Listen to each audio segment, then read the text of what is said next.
Support for this episode comes from T-Mobile. We're a lot more than just baseball fans. We're baseball fanatics. And thanks to T-Mobile, we can stay connected to the game we love with 5G in more places. T-Mobile is your ticket to the game. So whether you're home or away, you're never far from your favorite team with America's largest and fastest 5G network.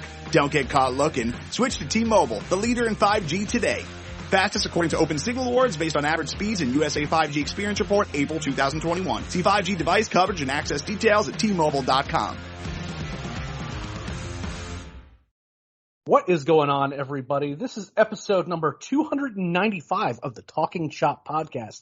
And a lot of you have probably already guessed, I am not Brad Rowland. This is Eric Cole. I am filling in for Brad on this fine July 4th as he takes a well-deserved weekend off from lots of Hawks coverage to doing this podcast on a weekly basis. The man needed a break, and frankly, Scott and I demanded that he take a break. So we decided to get together. Scott, how are you, my man?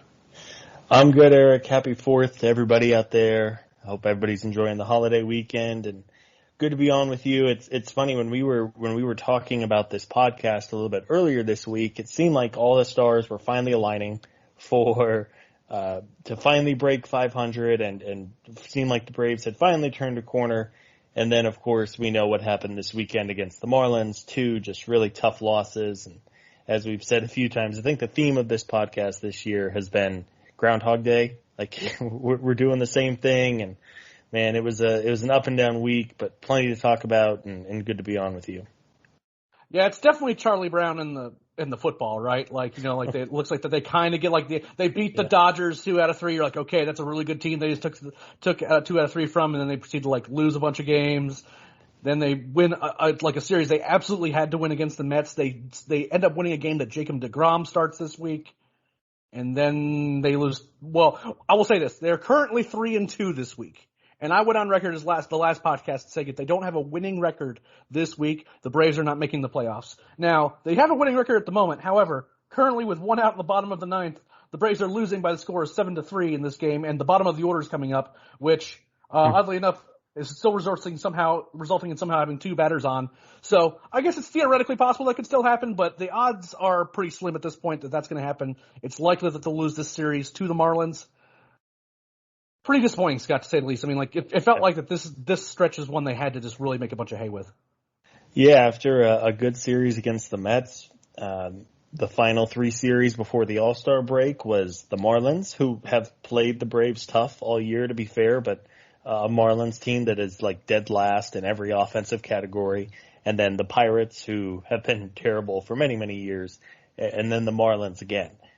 Baseball's weird. Nothing's guaranteed. As you said, one time they'll go out and win a series against the Dodgers and then, of course, lose it the next weekend against the Marlins. That's just how baseball is. But for a team that is so desperate to find some consistency and to finally break through, it was a very frustrating. Once again, there's just no offense to speak of with this team. And as good as the pitching staff has been, at some point the offense has to pick up the slack. And lately, it's been 2 or 3 guys at the top of the order doing all of the offense and scoring for this team. And if those guys just don't happen to produce that night, it's 1 run, it's 2 runs, it's 3 runs. And no matter how good your pitching staff is going, at some point you have to support the pitchers with a little bit of offense.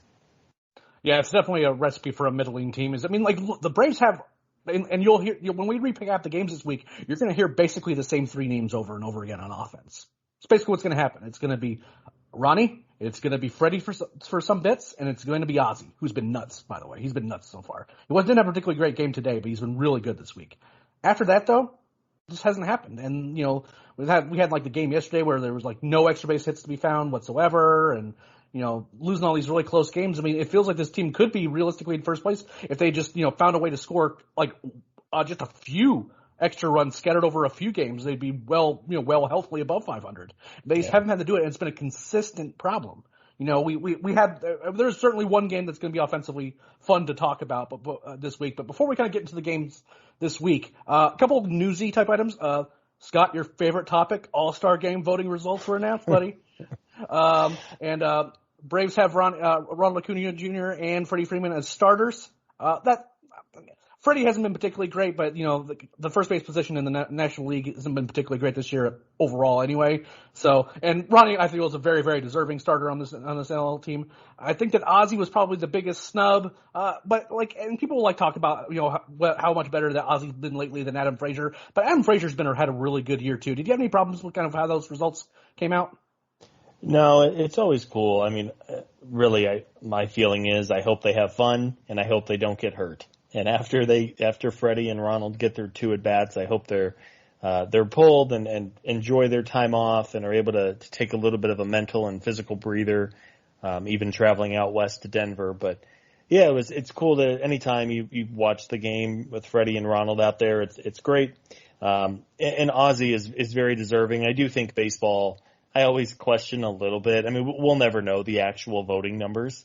I'm sure there's a benefit for baseball of having players from all the different teams, and I'm not going full on conspiracy theory here by any means, but I do wonder a little bit if you're telling me that the Pirates, who have been in last place for 6 years, and Frazier was able to dig up more votes than Ozzie, who is a certified star playing for a massive, right? I'm not trying to go tinfoil hat here, but I always raise my eyes a little bit at that. But hey, if it gives Ozzie, I am firmly in the camp. I don't know how you feel, but I'm firmly in the camp of if a Braves player is not added to the team, I'm cool with it. It gives him 4 full days off. We know how much of a grind it is this year, and I'm cool to let everyone take a breather, step back, spend some time with their family or whatever they do, and get ready for hopefully a better second half. But no crazy takeaways from the announcement.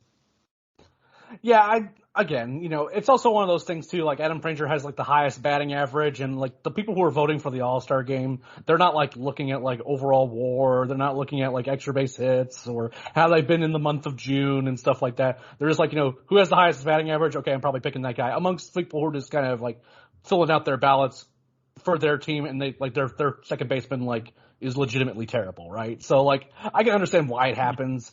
Yeah. But I mean, I don't get me wrong. I do fully appreciate the tinfoil hat level conspiracies because there could certainly be something there, And again, it's win-win, right? If Ozzie gets the chance, he'll get in a bat in a game. It's very unlikely that he ends up hurting himself, but he still gets the recognition that he deserves because he's a very, very good player and deserves to be recognized for how good he's been this year. But if he doesn't, he gets some rest, and then hopefully all of this, the entire team will be able to reset during the All-Star break in the hopes that they can kind of help salvage this thing. Because right now the odds are not looking particularly good. If you're handicapping playoff odds for the Atlanta Braves Professional Baseball Club in 2021, I'm at under 10% of that happening.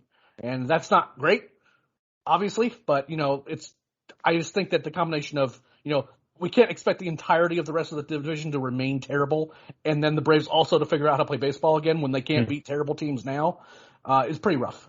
So. Yeah.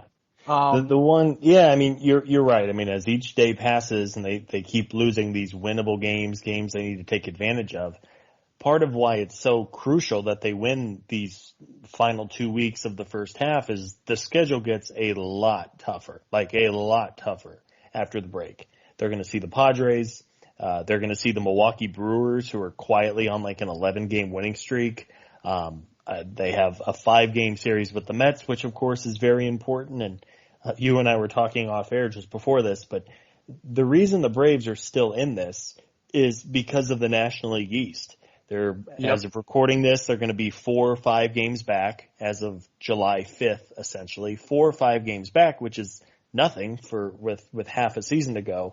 If they were in the Central, they would be about 9 games behind the Brewers. And if they were in the West, which has just been an absurd division, they would be 13 games behind the Giants and the Dodgers and a few less of the Padres. So it's certainly not over, but as you said, the chances don't look great. And really the only real hope and chance they're clinging on is the Mets and the rest of the East have not been very good.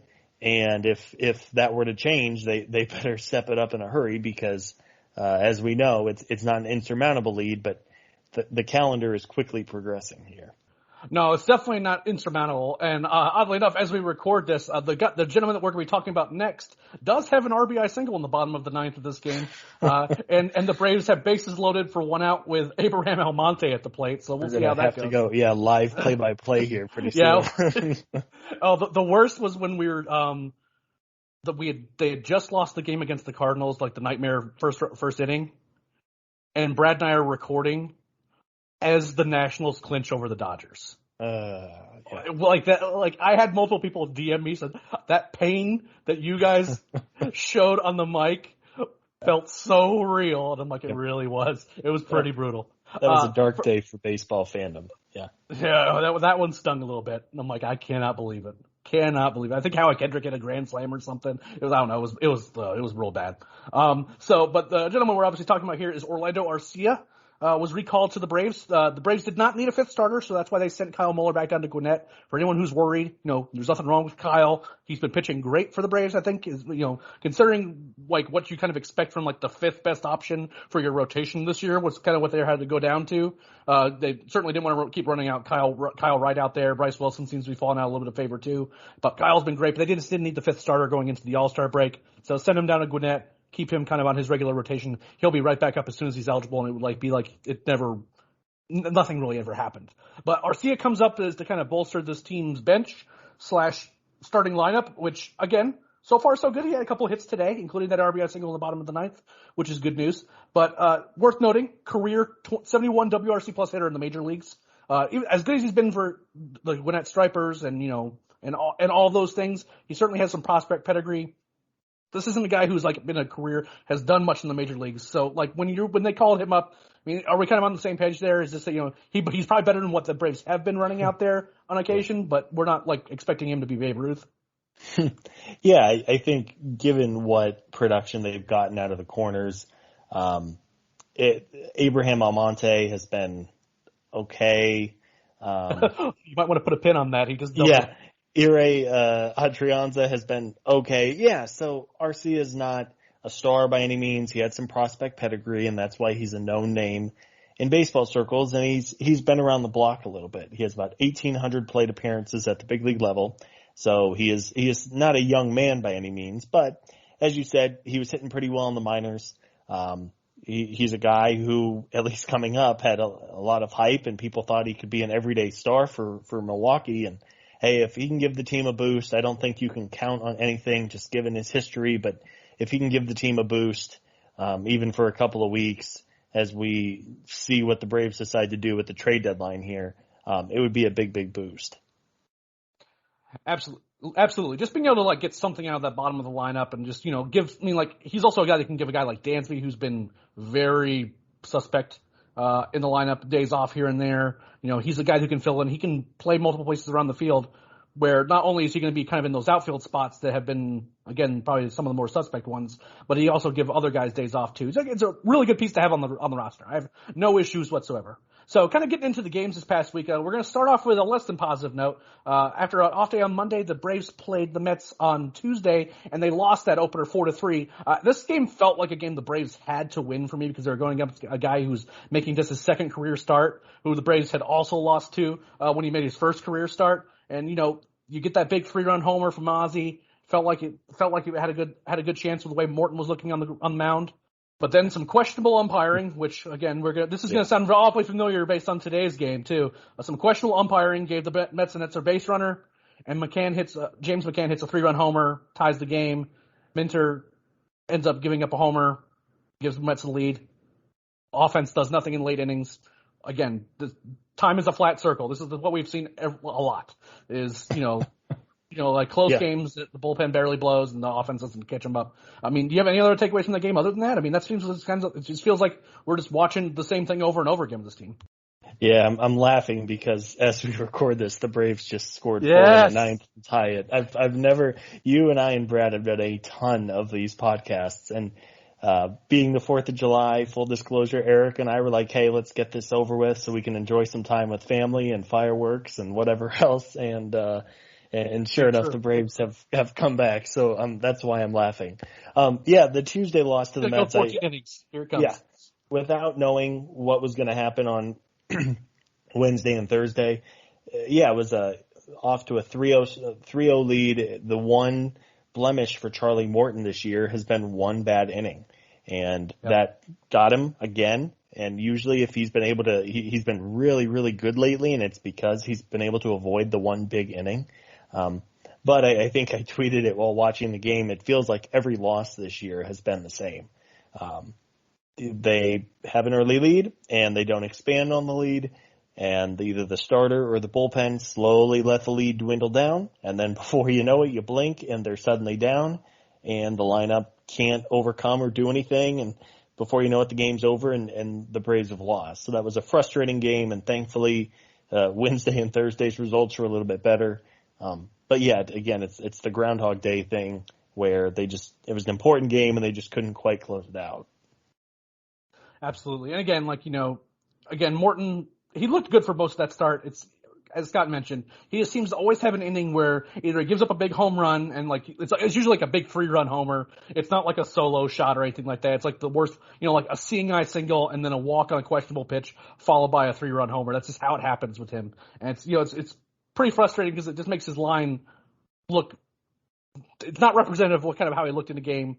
But, that's just kind of how it goes, unfortunately. Now, Wednesday, on the other hand, if you want to talk about actually expanding a lead, the Braves need to do more of this, I think. I think just doing more games like Wednesday will go a long way toward making this season go well. The Braves actually won 20-2 against the Mets. That's the thing that happened. Oddly enough, not the first time they scored 20 runs this season. Back on May 21st, they scored 20 against the Pirates, where Ronnie hit a grand slam, and it was still the third best offensive game of a Braves guy in the lineup that day. It was kind of wild. So it didn't start awesome. Max Fried gave up a 2-run homer to Pete Alonso. Made you worry a little bit, especially with kind of coming off that close loss. But he did settle down, and that's where the fun started. So kind of take us through it, Scott, and what were kind of your thoughts there? Yeah, it's funny you mentioned, so they have 2 games where they've scored 20 runs. I mean, that helps the old run differential for sure. I don't know if the run differential. It's their current run differential, which isn't particularly great, is actually significantly worse. Yeah. No, I mean, as you said, you lose a tough game on Tuesday, and then Pete Alonso comes out and hits a 2-run homer, and it's 2-0, and it's like, oh my gosh, in a series the Braves really needed to win 2 out of 3. Suddenly it didn't look good, but as you said, thankfully the offense came alive, and 20 runs, and basically everyone contributed. It was a monster game for Ozzie Albies. And Acuna kind of broke out of a mini skid that he was in from the series before, and even Kevin Smith, who has been playing a lot lately. I know he's been a topic of conversation. I'm sure they're trying to work on stuff with William Contreras off the field, and maybe they're trying to pull him back a little bit so he can take a breather and with his current skid. But yeah, even Kevin Smith reached base 4 times, so it was all hands on deck and a much needed blowout win after a tough game on Tuesday. Yeah, and again, it's one of those situations too where, I wasn't sure why Edgar Santana was pitching in this game, but this is absolutely the kind of game that Jesse Chavez and Josh Tomlin needs to be pitching in, and that's exactly what happened. But on the offensive side, the Braves sent 11 batters to the plate in the 4th inning. They scored 8 runs there, and they just don't ever take their foot off the gas. Ozzie with a pair of homers went 5 for 6 in that game with that homers and 7 RBIs, plus a stolen base and 4 runs scored. And that's kind of a game that he writes down as kind of one of the best he's going to have in his entire career. It was really, really fun. Obviously, any game that Ron Acuna Jr. hits a home run in is always going to be a one that I'm going to enjoy watching anyway. It was just kind of nice that everyone else decided to show up and, join in on the fun. And I hear Andreadza, look, he hasn't been the spring training version of himself where he was basically Babe Ruth. But, it's nice that he's kind of put in a position now where he's kind of more of a bench piece. And he does contribute the way you'd expect a decent bench piece to contribute, right? Yeah. It's just when he's up there pinch hitting, you don't think immediately, well, this isn't going to go well. You know what I mean? So overall, really kind of just happy how that game went.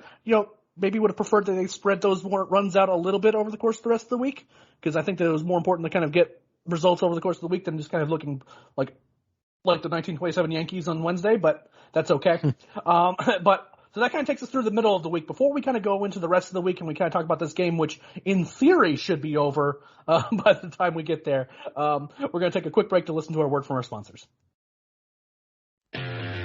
Thanks to T-Mobile for supporting this episode and for keeping baseball fans around the country connected to the game. Because when you're on America's largest and fastest 5G network, you get more than great coverage. You get to stay close to your favorite team, whether you're at home or on the road. In other words, T-Mobile is your ticket to the game. Make the switch to T-Mobile, the leader in 5G today. Fastest according to Open Signal Awards based on average speeds and USA 5G Experience Report, April 2021. See 5G device coverage and access details at T-Mobile.com.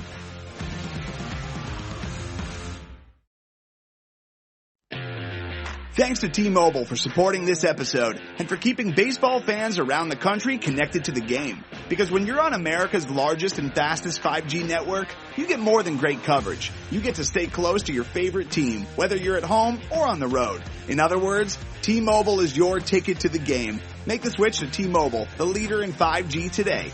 Fastest according to Open Signal Awards based on average speeds and USA 5G Experience Report, April 2021. See 5G device coverage and access details at T-Mobile.com. All right, Scott. We're to Thursday, the series finale, and the Braves actually win a close game against the Mets by the score of 4-3. And this game was started by Jake DeGrom. Now, I don't know about you, but I did not have particularly high hopes for this game based on just the fact that Jacob DeGrom, I just hold him in such high esteem, particularly with how well he's pitching.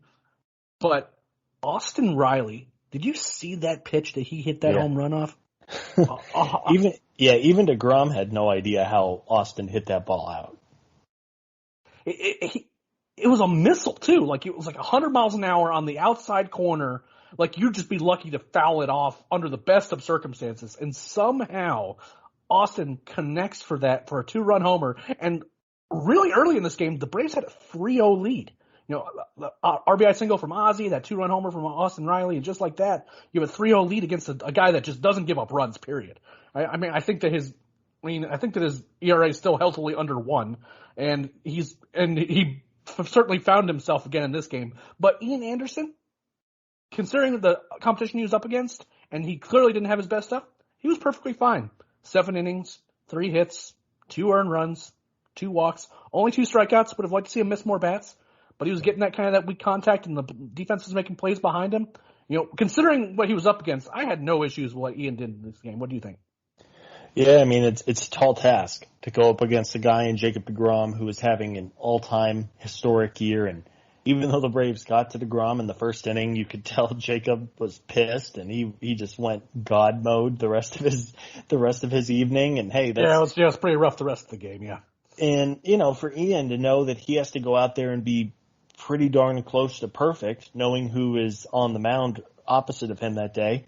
Yeah, he was impressive. Ian is, I think he's never really had that rookie hiccup or that rookie roadblock that so many young hitters and pitchers get as the league adjusts to them. He, of course, comes up last year and was very, very good, of course, carried the team through the playoffs. And this year he's had a couple of starts where he hasn't had full command and it's got away from him for a little bit, but Ian has been so steady. He pitches like a veteran out there. You would never know the guy only has like 20 big league starts under his belt at this point. And he was plenty good, and thankfully they were able to scratch out something and get a win against DeGrom, because as we know, anytime you can win a game when he's on the mound is a big victory. Well, Will Smith certainly did his best to make sure that the Braves didn't come away with a win in that game, because he had another rough appearance, gives up a home run to tie that game. And by the way, if you want another indictment of the win as a statistic, all you need to know is that Will Smith was credited with a win in that game, because he gives up the tying home run, gets the win, because this is a wild way to win in the game. And actually, you and I kind of went back and forth on Twitter about this a little bit, so I kind of want to pick your brain about it now that we have some more time to think about it. So a throwing error from Lugo ends up putting Guillermo Heredia on second base. Then an intentional walk to Acuna. Again, that makes all the sense in the world. Yeah. An unintentional walk to Ender Inciarte, which I was he was a really good at bat too. I was really surprised. Ender put together one of his best at bats all year for that moment. Last couple years, I think. I mean, he fouled off a couple pitches. He spit on some really close pitches. I was like, okay, Ender, okay. And so that brings up Freddie Freeman with the bases loaded, right? He hits Lugo in the foot with a ground ball. Now, fielded by Luis Guillorme. Guillorme has to he's in the shift, and he kind of has to charge the ball, and he immediately throws to first. If he had just stepped on third, then it's just a force out, and the game goes to extra innings. Instead, Freddie beats the throw to first, Braves win, walk off. My question is, because I'm of the opinion that based on how the play, now that I've actually looked at it a few times, it's that the pivot to third base wasn't going to be as easy as it kind of looked like it should have been, just because of how he was having to run in and kind of even like he was having to like basically throw off balance even just to make a play at all. You kind of feel like that, maybe that wasn't so much of a mistake on Guillorme's, because definitely in real time it looked bad. Yeah. It's easy for us to say, as my first reaction was, why on earth did he not just touch third base for the force out? But it's easy for me to say as I'm sitting on my couch, just not in the heat of the moment and not with 30,000 people screaming in the stands. Sure, if it was a simulated game, I'm sure that you react differently. It's just human nature. But hey, it was thankfully it hit off of Lugo's foot. I think Francisco Lindor probably would have been able to snag the ball as hard as it was off up the middle. He was shifted. So it bouncing off his foot, and then the throw. Freddie was hustling. Freddie is not the fastest man in the world, but he is certainly not slow. Freddie was booking it down the line. I mean, he was hauling. And again, it was a good way to win a game. It feels like the Braves have let so many close games slip away from them this year. It's really the reason that instead of being a few games over 500, they're a few games below. And to win a game where I don't think the ball left the infield during the ninth inning rally, so that was a nice way. It felt like that game was one the Braves have lost a few times this year. For them to pull that one out against the Mets in a series, it's hard to call games must wins at the end of June or early July. But again, as the season progresses, you're going to run out of opportunities to make up ground on the Mets, and it was a nice way to finish out the series, and what we thought was going to finally kind of push the team over the edge with some momentum. It was a nice way to close out the week. Absolutely, and again, kind of getting back to it, was also a weird play because like Ronnie wasn't running full speed because like I think he was worried about running into a tag, which would like again if he's right behind Guillorme just puts his hand back and the innings over. It was a super weird play. Everyone's like, why wasn't Ronnie running? And it was like everyone was just it felt like in real time everyone was just like trying to make these like really weird split second decisions, but it worked out well for the Braves, and I don't think anyone's going to complain. So that takes us to the Marlins series. The Braves take 2 out of 3 against the Mets, and on Friday, this is going to be a fun one to talk about because we get to talk about the piece of work that is Don Mattingly. Braves won 1-0, and that kind of indicates a pitching duel, which it was, and certainly some more frustrations from the Braves offense, which again there were.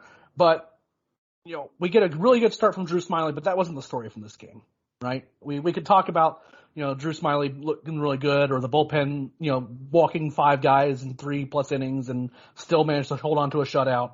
But the start of this game was the Marlins hitting Ronald Acuna Jr. on the first pitch of a game again. Now, I'll go ahead and say I am not convinced, although it is certainly suspect, that because Pablo Lopez is on the mound and he hasn't been good against the Braves, the Marlins know it and the Braves know it, and the Marlins have a history of throwing at Acuna, that if you're going to have a guy throw at Acuna in the possible chance that he'll get thrown out of the game, it's probably going to be Pablo Lopez in this series.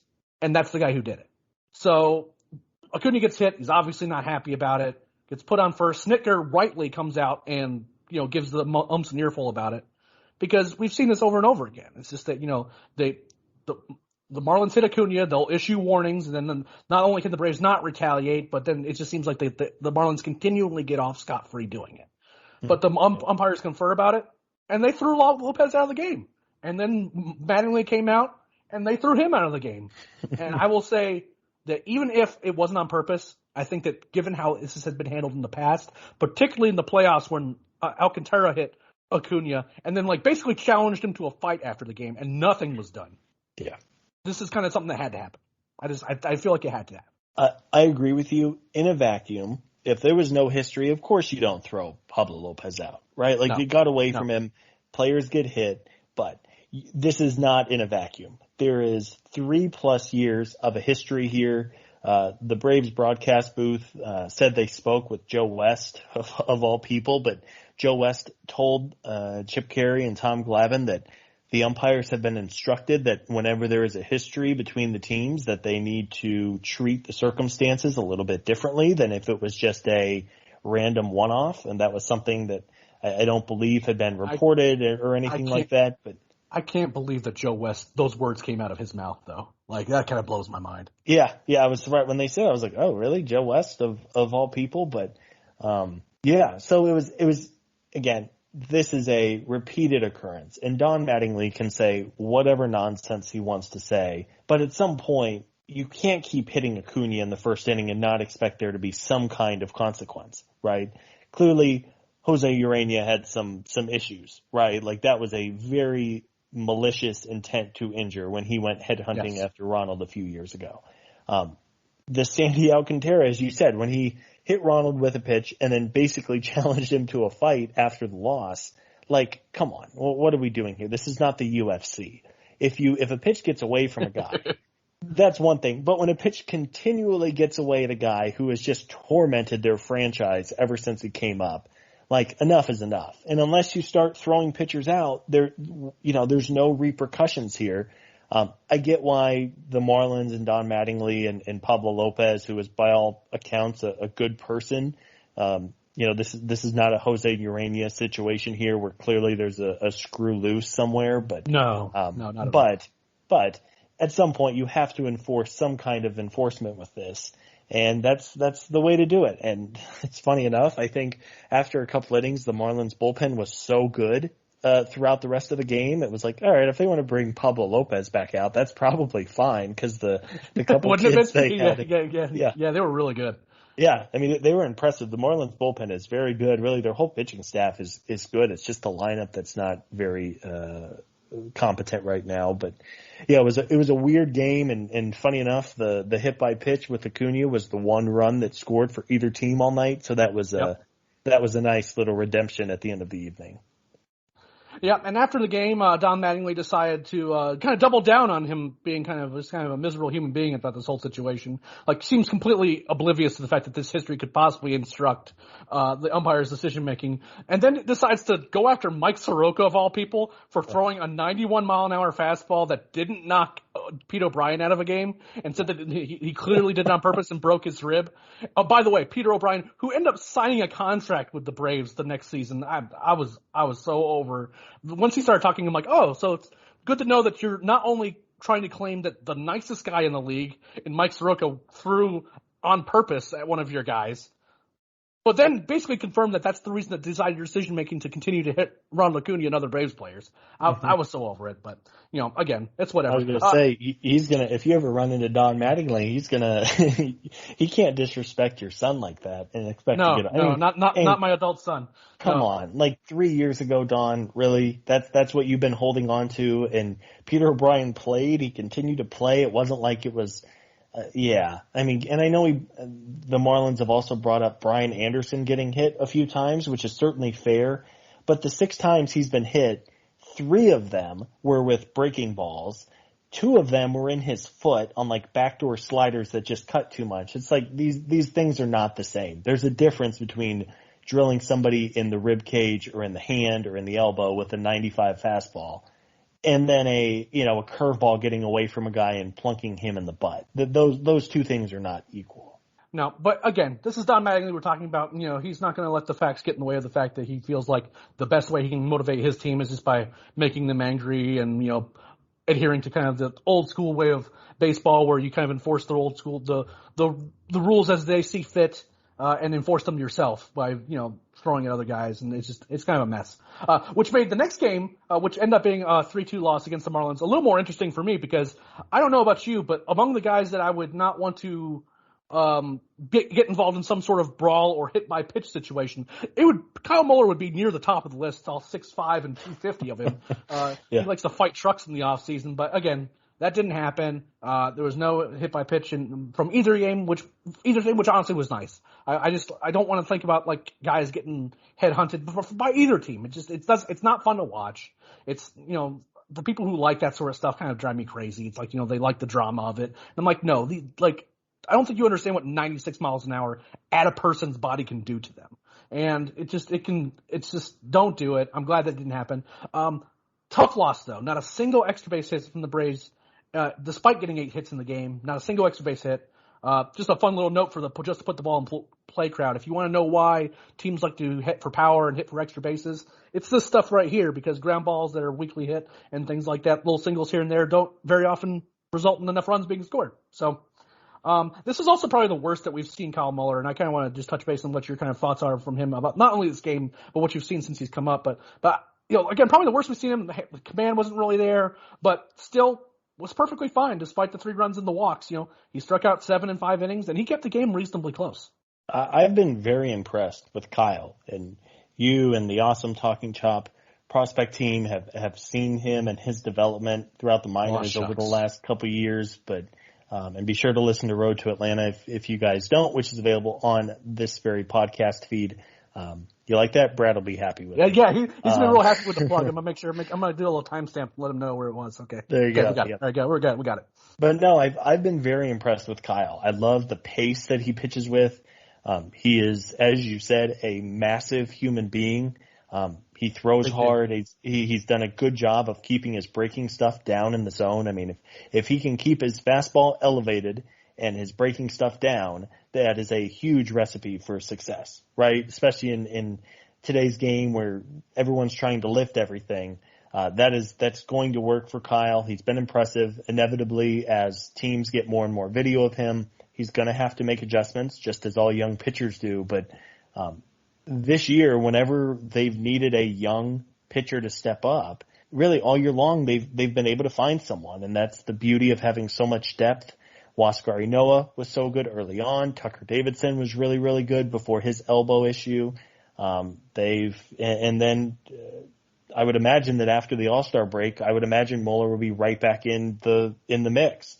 I've been very impressed, and I'd like to know your thoughts on him, since you've certainly seen him more than most. So the thing I've been impressed with overall has been the thing that kind of gets me with Kyle is that his command can be really kind of out there, particularly of his fastball. And we saw that a bit on Saturday. The fastball command wasn't really there, but when he's commanding that fastball, that ball jumps out of his hand. He throws so hard from the left side, and then he kind of changes speeds really well. His tunnels are good. The movement's good on his pitches. But if he's commanding his fastball, then you have to kind of respect that the pitch is going to be in the strike, that could be in the strike zone. Because generally speaking, his breaking stuff tends to dive out, right? Like it tends to move out of the zone, and he gets where he gets those really funky swings between the changeup and the curveball. But if he's commanding his fastball and he can kind of dot it in the zone, then all of a sudden you start seeing those little swings happening. If he's not commanding his fastball, guys don't respect it as much, and he starts giving up walks, and then he has to kind of take some of that off that fastball, kind of throw in that low 90s range, which is, I think he needs to be throwing a little bit harder than that for his stuff to play up. So again, I think he's been great. I mean, considering his debut was other than the bullpen game, that he had to come out of the bullpen during that doubleheader, which I don't think anyone's going to count against him at all. That was a weird situation. But he debuts against DeGrom. Second start was legitimately great, and then this start still strikes out 7 in 5 innings, and keeps the game close. In this game, this loss was not because of Kyle Muller. No one believes that, right? It was the offense not getting anything done. But fortunately, Ozzie Albies, another RBI knock. We like to see that. Freddie Freeman gets them within a run with an RBI single in the 7th. And then the bottom of the lineup comes up, and survey says Braves lose, because again, this is this is what happens over and over again. It's like even when they get a little bit of offense going, once the bottom of the lineup comes up, it's like 5 straight guys that just have not been able to produce on a consistent basis. We've seen certainly stretches from Austin where he's performed well. Occasionally Dansby decides to chip in. He's helped out. He actually chipped in a little bit today, but it's been frustrating because these are the losses we have, is with these close 1-run games where just the bottom of the lineup or just the offense in general just can't get it done late in games. They slowly try to inch their way back into the game, but just couldn't get it done. And that takes us to Sunday, which the Braves just won by the score of 8-7. Look, this is in real time, by the way, on a wild pitch. Now, I'm going to go ahead and tell you now, I did not see any of this rally whatsoever. I was getting set up for this podcast. The Braves did win this game to win their 2nd series in a row. By the score of 8-7. I need to see what kind of wild pitch would score Austin Riley. So we'll walk you through the game Sunday up until the end, and then I'm going to kind of make sure Scott and I can get caught up as exactly what happened. This game started well.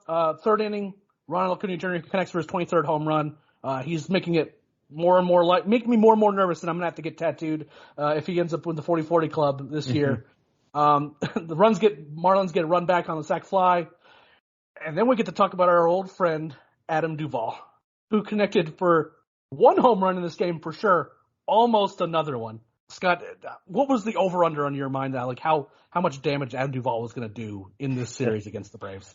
At this point, even if Duvall didn't get a single hit for the Braves all year long, it probably would have been worth it to bring him back just so he wouldn't inflict all this pain on us. He's had a heck of a year against Atlanta. Other than against us, there really hasn't been much to talk about. He's not hitting super well, but man, the Adam Duvall revenge tour has been painful to watch, and by all accounts, Adam is an outstanding person. He was very fun to watch whenever he was with the Braves the last couple of years, but yeah, I mean he's been a real problem anytime the Braves go up against him. Absolutely, and I also kind of in real time this is happening.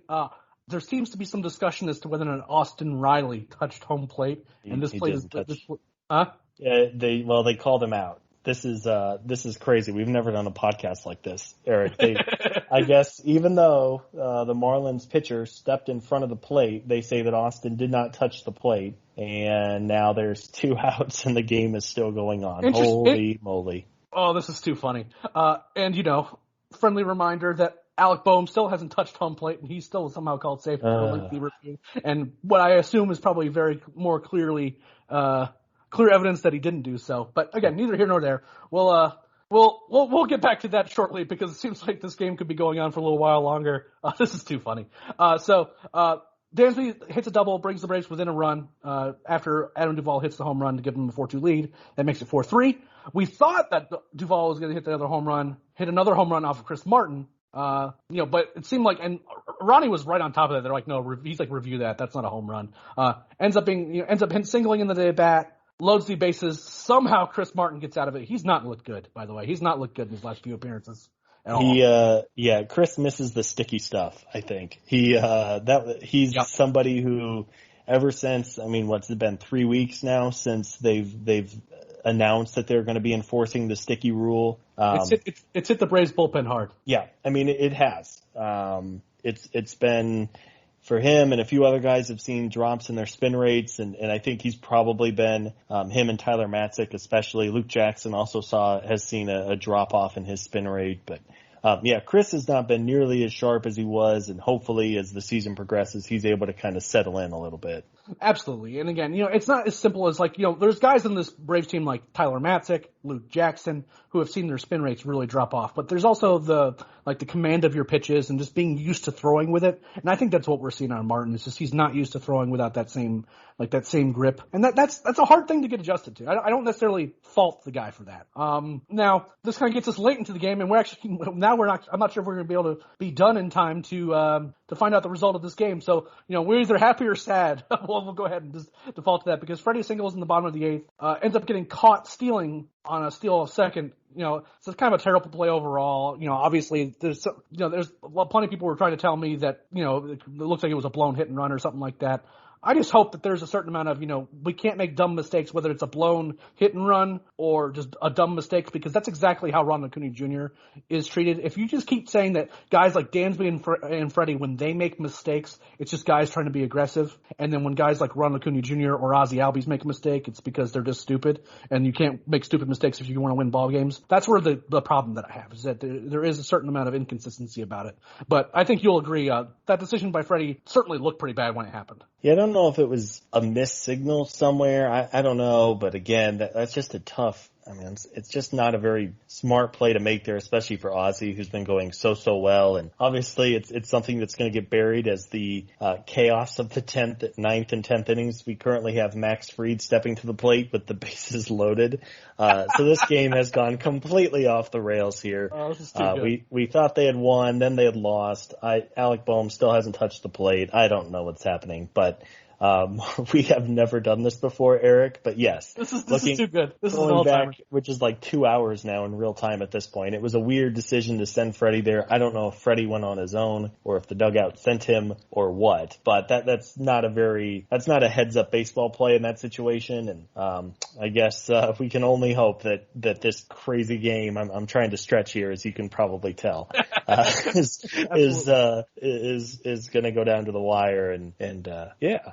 This is too funny to me. So this brings us where we go completely off the rails, and where we started this podcast thinking that the Braves had no chance of winning this game, because Shane Green enters the game. Shane Green, who has been really, really bad since being signed. Like he only had a couple appearances down in Gwinnett. He looked okay in those appearances in Gwinnett, but since he's been up in Atlanta, he has not looked good at all. And it's almost to the point now where I think that it might be worth it to like not throw him while he works on some stuff, and it's not completely his fault, right? Like he didn't start the year with a team, didn't go like through a regular spring training process, kind of got rushed back out there because the Braves really needed a bullpen arm, but they had guys that they were running out there who could throw with a 11.57 ERA, right? Like I think that they kind of need to give him some more time to get built back up and, get right. But he comes into this game on the top of the ninth, gives up a home run. Max Fried just hit a walk. Oh, that's too good. I apologize, but Max Fried just roped a line drive to center field to win this crazy-ass game.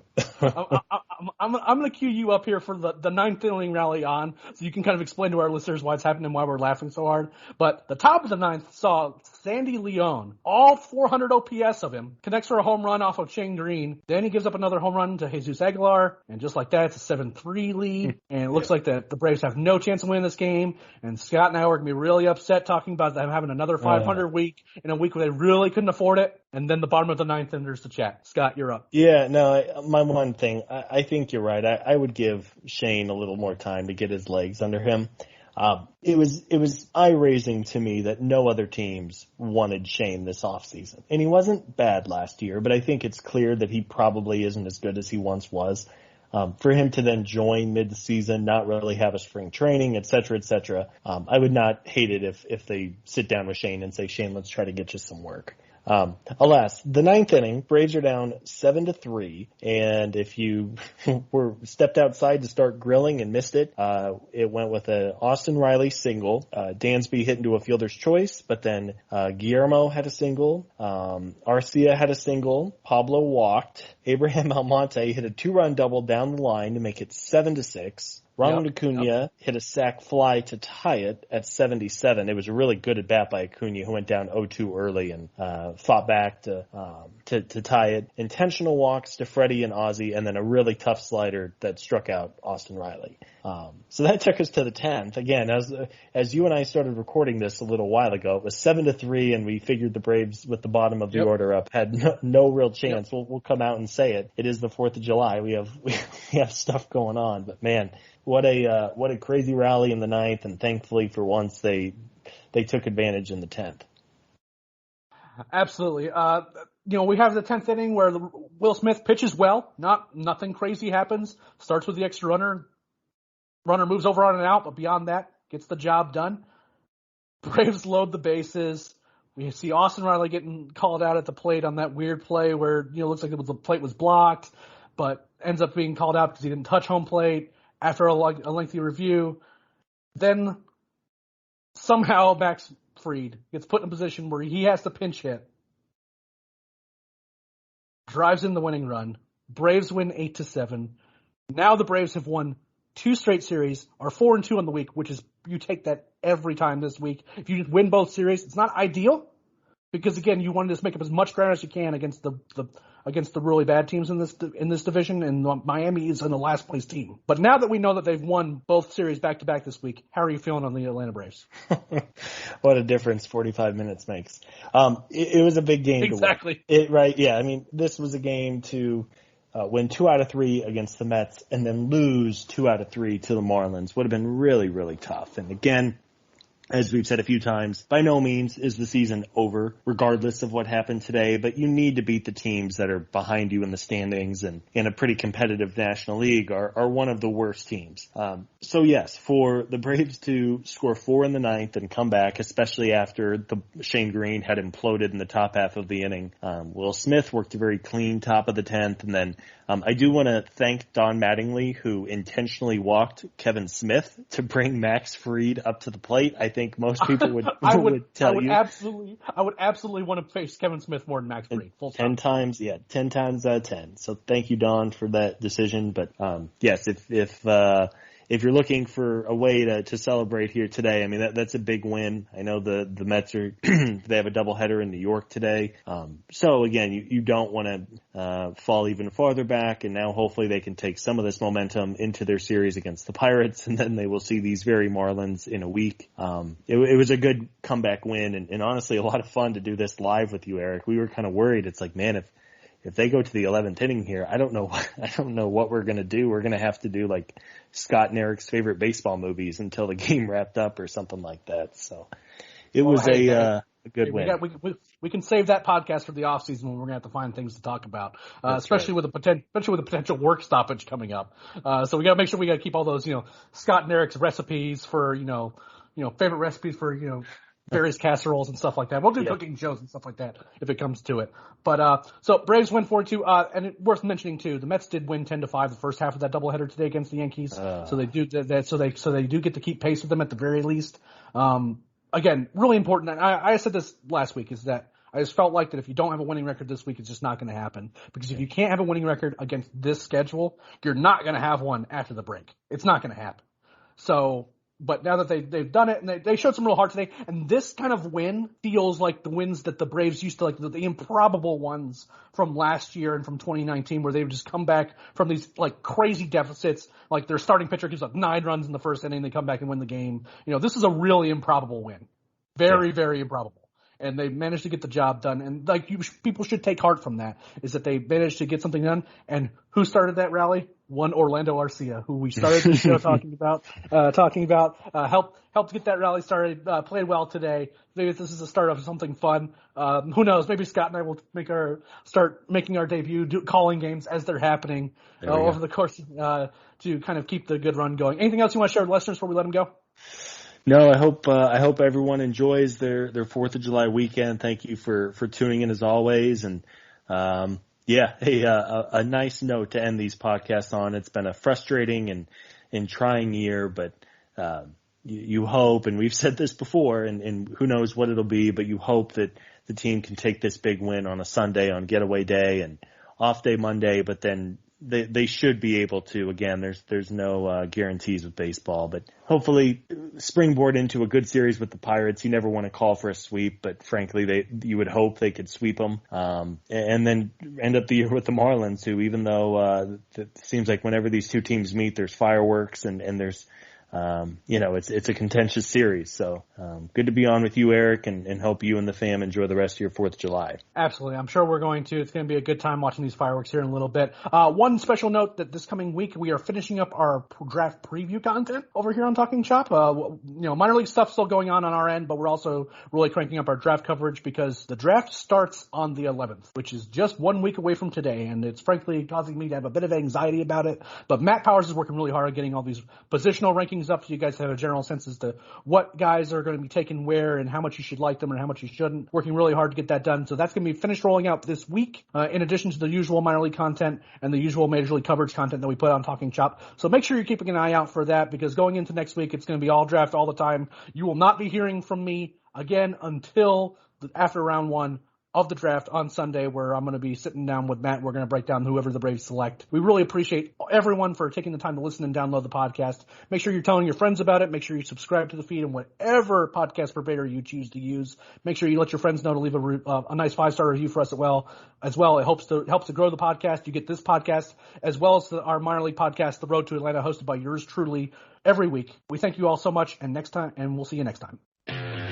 Support for this episode comes from T-Mobile. We're a lot more than just baseball fans. We're baseball fanatics. And thanks to T-Mobile, we can stay connected to the game we love with 5G in more places. T-Mobile is your ticket to the game. So whether you're home or away, you're never far from your favorite team with America's largest and fastest 5G network. Don't get caught looking. Switch to T-Mobile, the leader in 5G today. Fastest according to Open Signal Awards based on average speeds and USA 5G Experience Report April 2021. See 5G device coverage and access details at T-Mobile.com.